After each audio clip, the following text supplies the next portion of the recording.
Hey guys, now we're on balancing chemical equations. We're word equations, practice sheet number 3 for the week. So we're going to look at our word equation here. It says zinc plus lead 2 nitrate reacts to form zinc nitrate and lead. So we have to go ahead and write out the skeleton equation.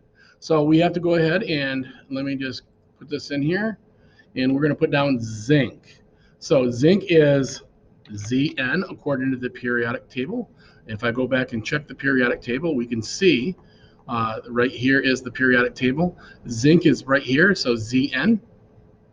And hopefully, let me just see if we can make that a little bit larger. Okay, we will be able to understand how to do that. And again, use your packet, use your packet, use your packet. It's there for a reason. If you don't have your physical packet, make sure that you are using your digital packet that's online. So let's go back. We have zinc. Now we have lead 2 nitrate. So that is gonna combine with lead. Now lead, again, if we go back to here, lead is right here, Pb. Okay, so we're gonna find Pb, and then we nitrate. Well, where is nitrate? Well, nitrate, it ends in 8, so we know that it is not an element. So if we go back to our packet, we scroll back to the very last page. Okay, and we get to that last page. There we go. And we find what we're looking for. And I already forgot what we're looking for. So let's go back to what we're looking for. It is nitrate. So back to this. We find nitrate as NO3, and it's a -1. So let's get back out of this. So we're going to put down NO and a 3. Now, here's the deal. This is nitrate 2. This is a -1, so lead was a +2. So if I have a +2 and a -1, I'm going to crisscross. So that means I have 1 lead and 2 nitrates. So I have to put my nitrate in parentheses, and then I have to give it another subscript, and that's going to be 2. So again, this was the charge of lead, +2. And I could go put it over there. This is a +2. My nitrate was a -1.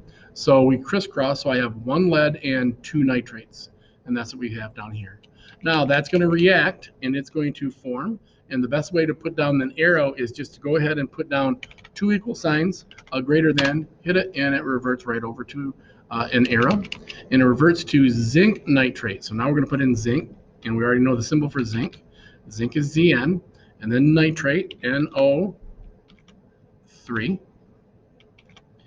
Now, we have to see, is that the correct formula? So if zinc is a +1, then we're good. But if zinc is not a +1, so how do we figure that out? Well, we go to our packet, and we zoom up to page 13, and it's going to be right here. Okay, zinc is right here. It is monoatomic. It wasn't that way. We know that there was no Roman numeral, so it wasn't type 2. So it's a +2. So if I go back to my array, zinc is a +2. Nitrate is a -1. So we're going to crisscross. So I need 1 zinc and 2 nitrates. So again, I'm going to have to put my parentheses around because it's everything that's there. Okay. And then put my subscript in as 2. So I have 2 nitrate ions, and I have 1 zinc ion. And after that, we have to add lead, and that's going to be plus. And if you remember what lead was Pb, and we have it right over here. So there is a skeleton equation, but there's one thing that we always have to look when we have elements by themselves. When elements are by themselves, we have to look at the zinc and the lead by themselves and notice, are they diatomic? If you remember, if I go back to our periodic table, the diatomic elements make a 7 on the periodic table, okay, plus 1 element. So we have nitrogen, oxygen, fluorine, chlorine, bromine, and iodine. There's my 7 plus hydrogen. Now there are 7 elements, 3 here, 3 there, plus hydrogen. There's our 7. So 7 elements, it make a 7 plus hydrogen on the periodic table. Okay. Now, is zinc or lead one of them? No, it's not. So we do not have to make it diatomic. So we are done right there with our equation. So now we have our skeleton equation. All we have to do is balance it. So again, remember, how are we going to balance it? We're going to zoom back over here to the end, and I'm going to put in a couple of stops in here, which I like to do on this side. Okay, and so we're going to go to the center, and we're going to put all of our elements. Now remember that when we do a polyatomic ion, we keep this ion together if we have it on both sides of the arrow. So we're going to put in our zinc. Then we're going to put in our lead.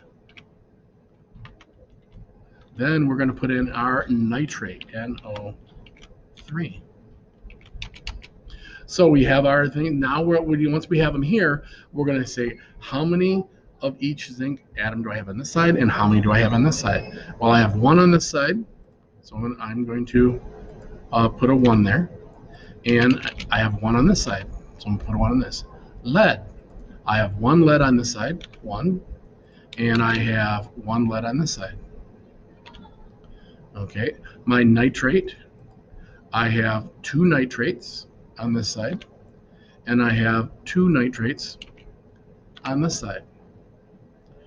So it's already balanced. So what is my molar ratio? So I have to come in and write down my molar ratio. So I'm just going to go right here and put molar, not nolar, molar ratio is going to be whatever my coefficients are. Now remember, I have numbers in front of these. It is not 1. If it was 1, then, it's not 0. If it was 0, I wouldn't have that. So I do have to have a 1. So we're going to put a 1 in front of each one of these. And you don't have to, because you know that if you know the molar ratio, we're going to have all 1s in front of everything.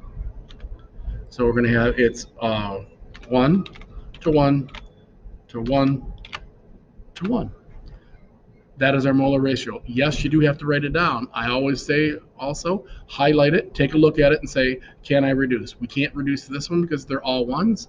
So we're just going to go ahead and highlight the overall thing. And there we go. We're done with